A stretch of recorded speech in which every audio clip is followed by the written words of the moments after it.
It's special guest time on the podcast, which is all about the world of marketing on television through TV shopping networks and infomercials. Are we on the air? I'm your host, Shawn Wilsie, and for over 30 years, I hosted shows on cable shopping networks, generating hundreds of millions of dollars in sales, and now I want to be your guide into this world, explaining how it works, why it works, what doesn't work, and introduce you to the people who are making it the success that it is today.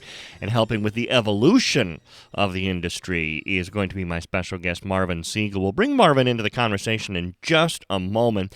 This is going to be a rare full-length show. We're not cutting this up into 2 or 3 parts. We're just going to start chatting, and however long it goes, that's how long it's going to go, because this is an important topic. Just a quick recap for those that haven't heard the show from a few weeks ago. QVC came out with their quarterly results, which would be the holiday season, fourth quarter, and their yearly results, and they were terrible. Let's just not even try and paint a rosy picture. Total revenue decreased 9% in the fourth quarter. Again, this is the quarter that's most important for just about every retailer. There are some retailers that deal in gardening products that the spring is more important, perhaps, but for 95% of the retailers, holiday season makes or breaks you. So, fourth quarter revenue decreased 9% year over year and decreased 1% year over year full year. So, for the quarter, they were down 9%. For the full year, they were down 1%. And their earnings per share in the fourth quarter were a negative 54 cents per share.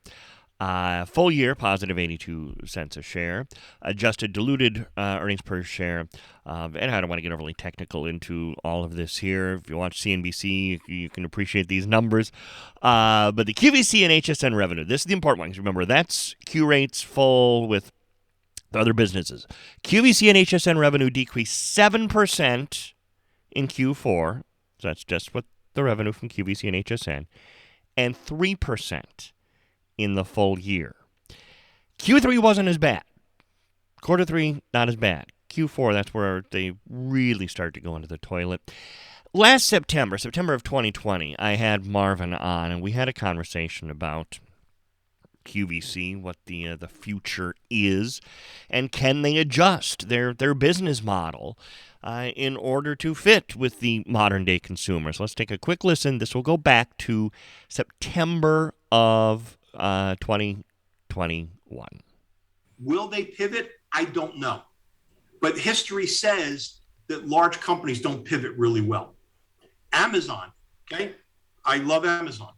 But I challenge anybody listening to your podcast that do you actually shop on Amazon or do you go to Amazon and buy something and leave? I don't know anybody that shops around there. I mean, and I think that's a fundamental difference. They've tried. They actually hired an executive producer from a company I used to work at to run Style Code. Style Code, in my opinion, was a great concept. It was just not executed properly. So, I mean, Amazon obviously has billions of dollars they can throw at anything. It doesn't really matter. So will they get it right? Maybe they will. Will QVC get it right? Maybe they will. Time will tell. So now we fast forward to present day, and here we are looking at these numbers, looking at these results, and the man we were just listening to the clip of, Marvin Segel, is going to join us today because his father, for those that have not listened to all the past shows, and if you haven't, you should, is the one who founded QVC. So Marvin, I have to thank you again for jumping in so quickly. We've organized this in about 24 hours, so I appreciate you taking the time for me. No problem. Obviously, this is near and dear to me. Yeah. It's sad. It's unfortunate. My father's not around, but I don't even know what he would say at this point with what's going on there. Okay, that was honestly going to be one of my first questions. Is like, how would your dad be feeling about the state of the company? So I'm not going to put you on the spot there. You know what I'm going to do? I'm going to ask you the question that you told me last night. You get asked more than anything else. I'll paraphrase it. What the hell is going on at QVC? Well, it was a 2-part question. I would typically get asked when I was trying to do funding for some of the things I'm working on. Knowing my background, people would ask me, how did QVC get so big? And unfortunately, nobody's really around anymore to understand what it did in the early days. Things like My father had 2 game show producers on the board of directors. My father had traditional billboard advertising. Very simple. It would say, go home, shop, QVC. I mean, it was stuff basic like that. Now I'm asked is what's going on? And a lot of times that's coming from vendors that are asking what is happening out there with QVC. These are vendors at QVC. I feel like I'm still doing vendor relations at QVC and, Sure and Shop HQ. Yeah. Go ahead. No, I mean, it's they will reach out to me and ask me if I know anything, what's going on. And of course, you have that reorganization, announcement that came up. And I'm not saying this to embarrass anybody. I only did this because I care and I felt an obligation. I reached out to the new CEO 3 times now through LinkedIn and said, if you'd like to sit down, I said, I will come down there and tell you what the DNA of QVC is, how it got where it is, what made it what it is, and why the phrases or mission statements, if you've been down there, Shawn, along that main hallway as you walk in, why they're there, what was the purpose of them, what happened. I'd be happy to do that. I feel an obligation to do that. I've not received one response. Let me point out as well, because I have also reached out to media relations at QVC, and I've heard nothing back from them either, because I would love to have a representative from QVC come on to chat about this. We're the only podcast going that deals with this industry, so I think it's a great opportunity. Maybe they'll get back to me, but if they're not getting back to you, I'm not holding out a lot of hope then, hearing that, because I didn't know that. You just touched on just the first thing I think we need to bring up, because again, we've almost predicted some of these things that are now happening. Following the yearly results, for those that don't know, because I haven't covered this yet in the podcast, QVC came out with and I'm saying QVC in a general sense, Q-Rate, the parent, came out with a press release, an announcement that they have some new appointees, some new people, 3 in particular. So there will now have a president of QVC, a president of HSN, and then a woman who's in a new role that you might know more about than I actually do, something involving interactive. How important is this that these 3 people are now on board? Well, let's go backwards. There are people internally that they reshuffled.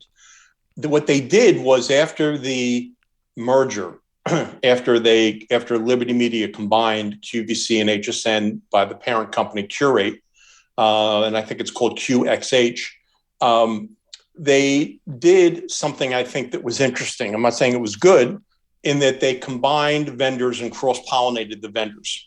Well, what that did was the vendors then lost the handle only available at QVC, only available at HSN, because now they were in both places.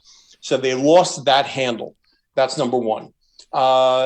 So after doing that and realizing they didn't gain more audience per se, they went back to what I think is the release now, which is they're going to make them basically totally separate. I've still predicted for a long time, I don't know if I'm going to be right or wrong, that HSN really could be done out of QVC in Westchester, PA. And I don't say that naively, because in the early days when they had Q2 with Barry Diller, when Q2 was shut down, or not shut down, moved, they moved Q2 out of Silver Cup Studios in New York to QVC in Westchester. Why and how? There's 36 robotic cameras on the floor.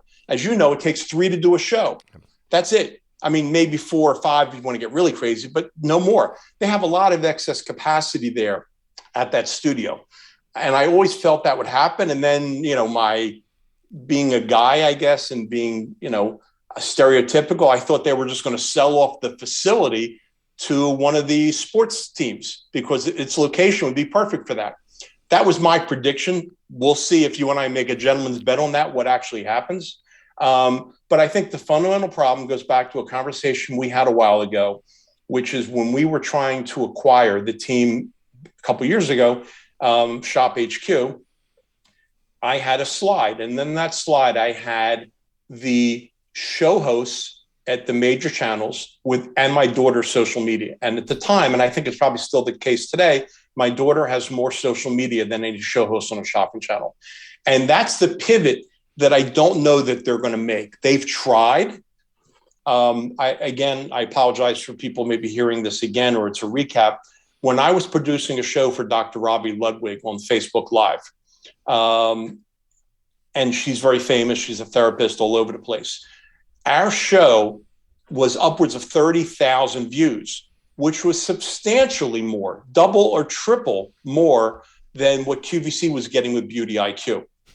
And if that doesn't tell you something, and we were following a formula. The formula was Dr. Robbie's social media and the guest's social media. They had to agree to post also about their appearance. So we were playing off the social media handle, which gets to what I believe is going to be the future, which is what I've said for a while, which is content-based shopping. I want to get to that, but I want to continue down this social road for just a second here, because I did some checking just last night in preparation for this. Just talking about Instagram. If you follow hashtag LoveQVC, because that's the hashtag they want people to use, is hashtag LoveQVC, there are 34,400 posts. If you follow the hashtag QVC, there are 306,000 posts. Now listen to this. If you follow hashtag Macy's, 1.2 million posts. Hashtag Target, 7.6 million posts. So what is QVC doing wrong that they can only get 306,000 people at the most to even bother to post about, chat about a purchase that they've made from QVC, yet Macy's, which closed 200 stores a few years ago, don't forget, has 1.2 million posts with their hashtag. I'm still back to the influencer that if you don't, and we're almost saying the same thing. If I'm looking over my shoulder, about 3 blocks away, there's an influencer that we're probably going to use for something we're getting involved in that has, between Instagram and Facebook, 20 million followers, keyword followers, not posts, followers. These are people that follow that person. We're involved with a radio show out in LA. That woman has 1.2 million followers. That's the handle that needs to be done. That's the transition. And I know, because I listen to your shows, I have no life. No, I'm kidding. I don't either. I have no life right now. When you made a comment about, what's happening out there, and I look at this, and again, the influencers are key. Having people that you can connect and we'll talk about the show when I used to do the training, and you saw me do training, yep. I would say to the guest, don't ever sell the product. And an influencer should not sell the product. The influencer should be using the product, talking about the product, and that's it. The host can do the selling. Hey, we've only got so many left. It's only this many colors. We only got 4 minutes left at this price, all those types of handles that they have. But the concept of having an engaged follower, and there's an amazing statistic that's out there, and you can look it up, that over 90% of people that follow an influencer will buy what they recommend or talk about. That's an insane number. Wow. And that's what's missing from TV shopping right now. Now, in a lot of ways, you're an influencer and you have followers. And certain show hosts do. And a great example of this is Lisa Robertson. Yeah. Lisa Robertson has a very, very engaged follower. I mean, my classic story with her, and I don't think this is off subject, we were having dinner, a group of people with Lisa Robertson on Restaurant Row at 8:00. It's 8:05, and Lisa's not there. And I'm thinking, oh, shit, did I screw up? So I look her up on Facebook just to see what she's doing. And she's streaming her walk from Times Square to the restaurant. Lord. Wait a minute. The walk from Times Square to the restaurant had 17,000 people. I'm not surprised. Following. But that's my point. Yeah. That's what's missing out there. It's the engaged follower. If they're engaged, again, there's an over 90% likelihood that person will buy what they're talking about. And when Lisa sat down at dinner, when she did get there, I said, if you would have simply talked about the shoes you were wearing, you probably would have sold them out on the way to dinner. And that's my point. It's that more organic post that does really, really well. Kind of like, and again, somebody else you had on, years and years ago, and it was done kind of as fun when they had Kathy Levin cleaning toilets with whatever the product was. Right. Kathy made a joke that she's never cleaned a toilet in her life. But it was funny and it was engaging, and that's the point. They lost their sense of humor also. Boy, I couldn't have said it any better myself. And that's been one of the battles I've had in my career when I was in the industry over the years. But one day, in fact, it was President's Day. I remember specifically because as I said on a previous show, I'm a CNBC junkie. I have that on all day long. And President's Day, the markets were closed. So I thought, you know what, I'm going to put on QVC. And I must have watched 4 or 5 hours of QVC. And again, I say this with all due respect to the hosts that are presently there. I know some of them, not many anymore, only a couple. It wasn't as engaging to watch as it used to be. Kathy talked about this. Steve talked. We've all talked about this. So is getting the following so we can transcend or make the move over to social. Is it on the hosts? Is it on the company? Who's responsible for this? Well, ultimately, I would say it would be the host. Going forward, I would say you don't hire anybody without at least a couple 100,000 followers. Good point. Yeah. And that's going to give you a different demographic. I don't know if you remember.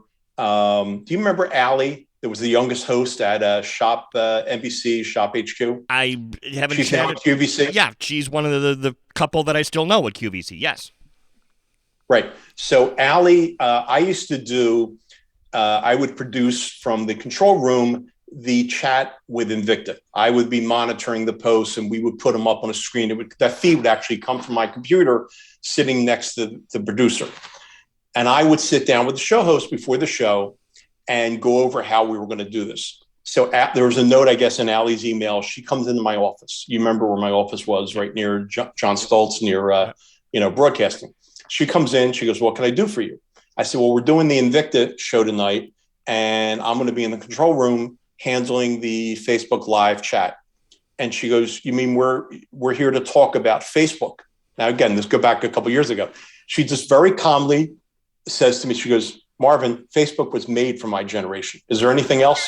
I went, "No, Allie, you can leave." Bless her heart. And it was like, but that's the point that, and now fast forward, it's now Instagram, it's a few other things, but it's at the time that was really what her demographic was all about.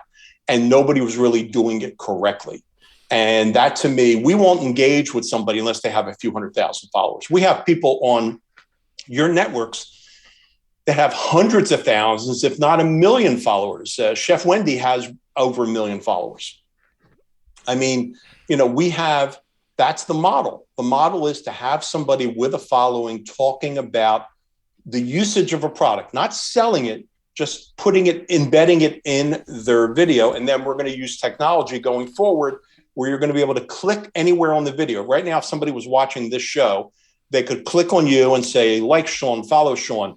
What are the headsets he's wearing? And all that stuff would go to a sidebar and they could buy it later. They could buy your shirt. They could buy my shirt. They could like my glasses. They could say, "Gee, what is that really cool watch band that he has on?" And all that stuff would be shoppable. It goes back to when I did the Griot's Garage show. You remember? Oh, I love that. Everything the camera saw, including the paint on the floor, was available for sale. I was ahead of my time. But again, to answer your question, took me a little bit. It's very simply that they're not making the pivot. No different than Sears never made the pivot because they'd still be here if they did. According to Qurate's own information, the demographic for QVC is women 35 to 64 years old. That encompasses all of Generation X. Now, that's hard for me to believe that all of Generation X fits into that group because Generation X is right now 42 to 57 years old. So they completely fit in there. So the women 35 to 64, that is primarily a Facebook group now. Facebook's demographics are getting much, much, much older. Is it a waste of time to be concerned about Instagram? Because the counter to everything we're talking about might be, I'm not on Instagram. I've had people tell me, women in that demographic, I don't care about Instagram. Is Instagram then a waste of time for QVC? Great question. I'm going to date myself. When my father was still alive and he was still chairman and president at QVC, Jessica Simpson came on with a 1-hour show with a sugar-based body lotion. The concept was it could be licked off by your significant other. I thought my father was going to have a heart attack upstairs. Okay? Please tell me Mary Beth Rowe did that show. Please tell me. I forget who did it, but yeah, that would have been great. However, so I'm thinking, you could say this is not their demographic. And this goes back a number of years ago. What was there for an hour sold out in 20 minutes. The show ended early. So that proves my point that Jessica's followers came over to follow her and bought what she was talking about. So to answer your question, I believe, I'm going to be stereotypical for a second. So if I'm walking through a mall with my wife, there's a really good chance my wife is going to kind of go over to one side where the shoe store is. I'm going to gravitate to the Apple store or Brookstone or something like that. So that's the demographic in real life. That's what happens. So the viewer will find the right host, the right guest, and the right product. That was always the concept. It's like a virtual mall, but they're just not doing it anymore. They forgot how to have fun. The word games, the lucky number games, all that stuff kept the viewer engaged. And, I think the best focus group, as I've said, for the last 4 years, I joke about not having a life. When I go in, when you live in New York, those that understand what I'm talking about, and you have a package delivery room, and I go in there and I look around at the packages. I have a vested interest. I'm curious. In 4 years, Shawn, I have not seen one QVC package. I see Chewy's, I see Macy's, I see Amazon. I literally never have seen anything from QVC. I mean, that's just, and then if you look at, which we also talked about, Joy Mangano's show, that the first 2 winners that got to pick between Macy's, Lowe's, and QVC didn't pick QVC. That's true. They picked Macy's. True. Yeah. What does that tell you? I mean, that's like another nail in the coffin that it's not even relevant anymore. The TV model that QVC has done so well with for 30, 40 years now. I keep going back to the fact that it's a TV shopping network. That, again, for those that don't know the whole backstory, Marvin, his dad, Joe Segel, created QVC, late 1980s. It's been around since 86, November 86 when it first went up. And they just had a very tough quarter. If you don't make it through the holiday season, there are some businesses that have literally gone out of business because they didn't survive the holiday season. I listened to their call. I read their report. I mean, I'm the one that really has no life. I'm reading an SEC report like, it's porn to me. It's like, I love this stuff. What did they do wrong this year, in your opinion? I just do not think that they have pivoted correctly to what's happening. Now, you had Manuel, you had Isomers on, right? Yeah. Manuela? Yeah. Okay. So in my reboot of that, and I think this would answer your question, I would have Manuela, because her DNA is being in the lab making product, right? Yep. Okay. I'd have her in a makeshift lab mixing stuff up. The 2-shot for those in the business is the host and the guest, except the guest would be a beauty influencer talking about why they recommend Isomers to all their followers. And then when the host says, well, why? Manuela can chime in and go, because of this ingredient, I'm now adding to the product right now. So you have the following of the social media influencer, you have the credibility of Manuela, and you have the show host doing the call to action. To me, that should be the mix-up for the future, but no one's doing it. And they haven't done it. And that, I think, now hits the point, hits the question, is it too late? I would like to put them, first, I hope not, again, because it's my father's company he founded. They have a lot of money. They can pivot. They can recast. They can do things to make it more relevant, but they have to do it. I'm not saying they need to get rid of anybody. I think it's adding a different element, like I just mentioned. I mean, bring back the games. Bring back the games with some serious money. Yeah, that'll make people stay tuned. That was the whole purpose. My father knew what gamification was before it had a name. that people, he knew by having games every hour, people would have to watch the whole hour to hear the lucky number or to play the word game, whatever it was. And they need to going back to what I said before. What made QVC so big? They need to advertise. Traditionally, they're not doing that. Yeah. And I think that's really a shame. I think the collective, all of them, it's kind of like when you hear, I'm not getting political, when you hear a certain political party saying they're only talking to the base. Yep. Well, QVC, when they run a commercial within their show, they're only talking to the base of people that are watching at that moment. Yeah. They're not getting anybody from outside the universe of what QVC is. It would be like if Macy's stopped putting their ad in the Sunday paper and they just handed the ad out to the people that are already in Macy's. They're putting it in the Sunday paper to try and get new people in. The Thanksgiving Day parade and the fireworks have nothing to do with shopping at Macy's. It has to do with branding in general. And you don't see that really taking place anymore with QVC. Taking a few steps back, because you mentioned how, again, for those that don't know, there's a new face, new head of QVC now, and we talk about this, how much it has changed, and maybe there is room for a back to basics. Bring the games back, I think, would be great. I hope nobody listening thinks that, okay, here's a couple old fuddy-duddies talking about the good old days, because we're not talking about turning back the clock to the way the shows looked back then. You can go on YouTube and see video of old QVC shows. You can see the first one. That's true. Yes, you can. Yes, you can.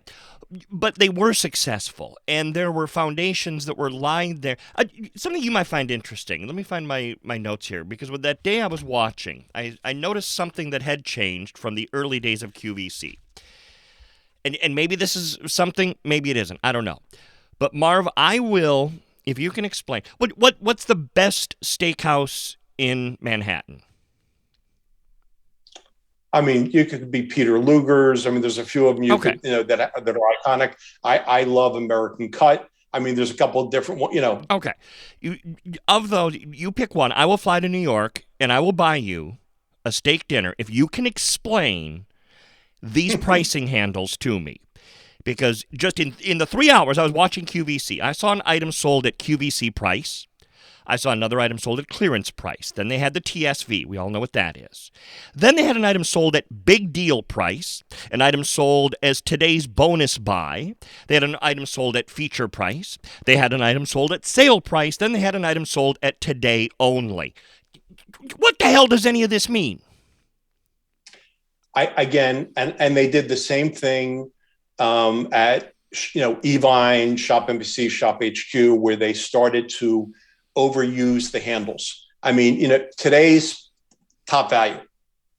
That means there's one item. Yes. How many times have both of them now had multiple today's top values? Yes. I mean, they kind of like they're just taking advantage, in my opinion, of the viewer. I'm going to go back to that DNA that I wish I could sit down and talk to them about. Two things that were critical to the early days of QVC before it even went public. My father used to buy Craftsman tools. Couldn't use a tool to save his life, right. But he bought Craftsman tools. Right. Okay, I'm serious. So he would go to Sears, and there'd be the aisles. If you remember how the Craftsman aisle would look at Sears, and he would say, "I want this thing." Okay. The salesperson, when you could find somebody, would go back to the stock room, come back out, and say, "I'm sorry, that's not in stock." That drove my father nuts. That was principle number one, that the item had to be in stock before it ever went on air. Number one. Yeah. Number two thing that drove him crazy was when he would get the item, 2 or 3 days later, it would go on sale. So that's what made QVC have the reverse sale. And that's what I wish the new CEO would understand, these principles that made QVC what it was. And the reason he would not even take the company public until he had Craftsman tools is because of the amazing credibility and trust that the customer had for Craftsman tools. Look how that's changed too. I mean, with a lot of off brands and everything else they have there. I mean, they still have name brands, but those things, those principles of the company are kind of lost right now. And that's what's really unfortunate. So to go back to, I'll be happy to treat for dinner no matter what. But I think the thing is that they need to get back to their roots and stay true to what made them what they were. You know what else I noticed? And I don't know if this is a good thing or a bad thing. And, the counter is gone. They don't put up a counter anymore.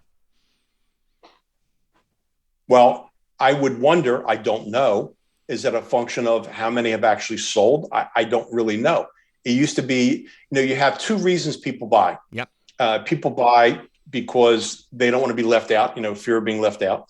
And they also want to buy when they see others are buying. They go, oh, it's the peer pressure. Look at this. Everybody else bought it. When I would go on air with Light Bites, and I think you mentioned also in your last show that they have very few testimonial calls anymore. None. Yep. Okay. So when I would be on air and somebody would say they've used Light Bites and they lost weight or whatever the experience was, I would, and that, of course, you only get that after you've been on air a couple of times. That was golden to me, not taking advantage of anybody. I would then shut up and ask one question. I'd say, Shawn, what would you say to somebody who has not bought Light Bites yet and why they should buy them now? And then I let you talk. And that's it. And that's the magic, because I now have one customer talking to another customer. And they've lost that art also, which is a shame. For those that haven't listened to the show on the one previous to this, I talked a lot about the on-air phone call and how an important part of the job that it used to be for the host to have. One thing, too, that back when I first, for those that don't know, I knew Marv back 10, 15 years ago back in Minneapolis when we were working for the same company at the time. And the man that was in charge of that whole thing at the time, Keith Stewart, I will never forget one of the things that he said was, and he was from the QVC mentality as well, this is a reorder business. How important is that to the success of a TV shopping network? Is it still a very important part? I would say when I first went on air, you hope to have a couple of items that sell out if they ordered correctly. And then you bring in a couple of new items that are new. So you right away, when the show starts, you can say the last time or the last two times it was on air, this item sold out. But there's that fear. I got to get in it right now. And, we've got to, if you remember Light Bites, oh my God, we were like Baskin Robbins. I had the Fruit Lovers collection. I have the Chocolate Decadence collection. I had the Coffee Lovers collection. I had so many varieties of that, but that always kept the news fresh.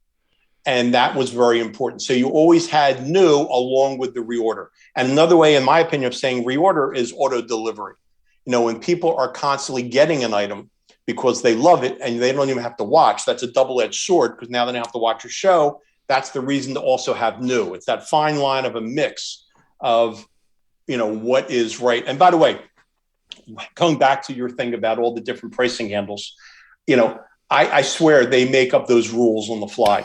Because I was doing a show one day and the head of planning at the time, the guy's name was Rich Maurer. I don't know if he's still there or not. I wanted to have a couple of items at an introductory price on a show. And he goes, no, we can't have more than 3. I go, why? Well, those are the rules. I go, what rules? I go, who made up the rules? They'd make up the rules as they went along, whatever fit them, I swear. But that's the problem, and that's okay too. I don't really have a problem with that, but try to stay true to a couple of things, like the today's top value, like the introductory price. Those were icons of going back to when my father founded the company. It was the one thing that happened in the beginning was the introductory price. It was only when they got a huge buy of a particular item did he and Doug Briggs, who later became president and replaced my father, what do we do with this item we have so much of? Oh, we'll make it the featured item of the day, the today's top value, special value. That was where that came from. It wasn't there in the beginning. It just became a marketing handle.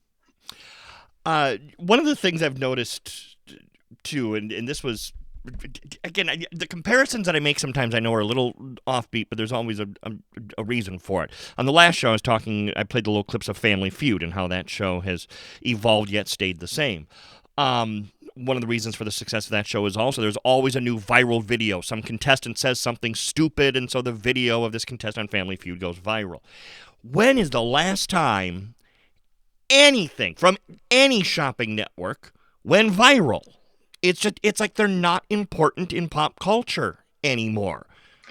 Well, also because I believe it's so overproduced, you don't have those moments anymore. Good point. I mean, one of my favorite ones, and I love the guy dearly, was Dan Hughes. Yeah. Dan Hughes was doing this. I hope this clip's out there somewhere. Was doing a Rowenta steam iron, and he couldn't get the thing to steam like it does that burst of steam. Anybody that knows the product, and for some reason, obviously he didn't let it heat up enough. He was talking about, as guys we get those creases like when we sit down, like right in our crotch area. Yep. And he held the iron up to his crotch. And the burst of steam came out, and the pain. There were two things. The pain on his face, number one, and I think it was Mary Beth Rowe that was with him. Right? No, Pat James Demetri was always his sidekick, and Pat James said the most priceless comment ever, which was, "Some things are left better wrinkled." I mean, two classic sound bites, but those things really don't exist anymore because everything's so overproduced. No one's having fun. I mean, I was on air one time and we had a caller call in, and I think the show host said, "Have you bought from us before?" And the person said no. And I blurted out, I said, "So you're a QVC and Light Bite virgin?" Well, I got 3 emails from producers like I shouldn't say that. It's like, come on, have a sense of humor, will you? But they again, I think a long time ago, they lost the sense of humor. Yeah, it is sad that it's come to this, but hopefully, in fact, I'm sure 3 months from now, another quarter will come out. We'll have new results from QVC and HSN. It'll take a while for these new people. Oh, we didn't even go back and touch on that before I conclude here, because they do have a new president now of QVC and of HSN, and from what I was reading in their release, they're trying to give each one now, it sounds like, more of an identity, because you talked about how there was the vendor overlap and all of this. It sounds like they're going to try and make QVC and HSN a little bit more identifiable, I guess, for lack of a better term. I think they're going to stop cross-pollinating and let them be their own thing. And Mary Campbell, who I've known from the early days of QVC, is the one running that business development kind of free spirit group. She's great. I mean, I've known her my whole career. And there's a couple still of the old guard there, but nobody in upper management per se. And I go back to nobody knows why it got to where it is. Mm-hmm. And I think that's a shame. You have some of the old guard and you have a lot of new people. And I think I would suspect they have not asked anybody about their social media. Nor had they thought about having a QVC influencer just running a channel and blogging about QVC every day. And I think it's unfortunate. They have not made the pivot. Sears didn't make the pivot. I mean, you can go, time and time again. I mean, look at Microsoft with the mobile phone. They never pivoted to that. They tried, but they pivoted late. Yeah. And they missed that totally. I mean, there's big examples of large companies not pivoting correctly. It's very hard to turn that ship. It's their greatest asset and their worst asset at the same time. And so picking it up probably again 3 months, 6 months from now, we'll see how maybe some of these changes are going. Marvin's always got things that he's working on that we have to talk about, though, that are always cool. Well, what's going on in Marvin's world right now? So we're still merging and funding different pieces. The biggest thing is we're putting together a company with a few other people called Pharma Zoo. Pharma Zoo, I would describe it as, think of WebMD, but for pets and pet owners. Smart. So the white space between, do you go to your vet? Do you go to the emergency room and you need advice rather than just, and I've literally, people do this. They post a video on Facebook of their dog vomiting and go, help, and they expect qualified help on Facebook, which they're not getting. So this would be a platform to get help. We're going to have amazing content. I can't give away the name yet, because the deal's not signed, but a worldwide known vet that treats wild animals along with cats and dogs, and just a breathtaking person. that will be an amazing asset as a spokesperson for the company, along with the telemedicine platform, along with the fact that we already have a pharmacy lined up for the whole country in every state. Wow. And that, by the way, Cool. that gives content. All that becomes content for your network at the same time. So that there's the cross-pollination into your network. And we have a lot going on like that. So, and I'll be able to give you more of that. It doesn't quite fit your programming per se. Of course, I'd be happy to chat with you anytime. Sure. And you can look, I mean, again, if you Google me, you'll see some stuff about it. I'm now also connected with another company. And it's just, and the common denominator, it's the same funding source for your network, for Pharma Zoo, and a few other things. That's how we all got put together.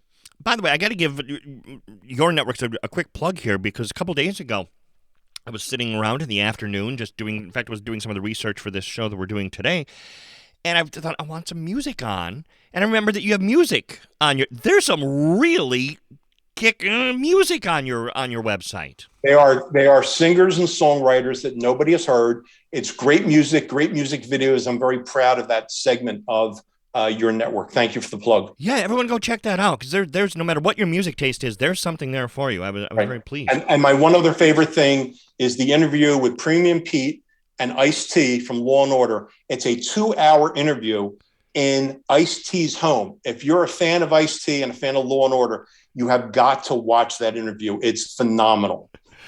Marvin, it is always a pleasure. You're welcome here anytime. I appreciate you taking the time to spend it with me today.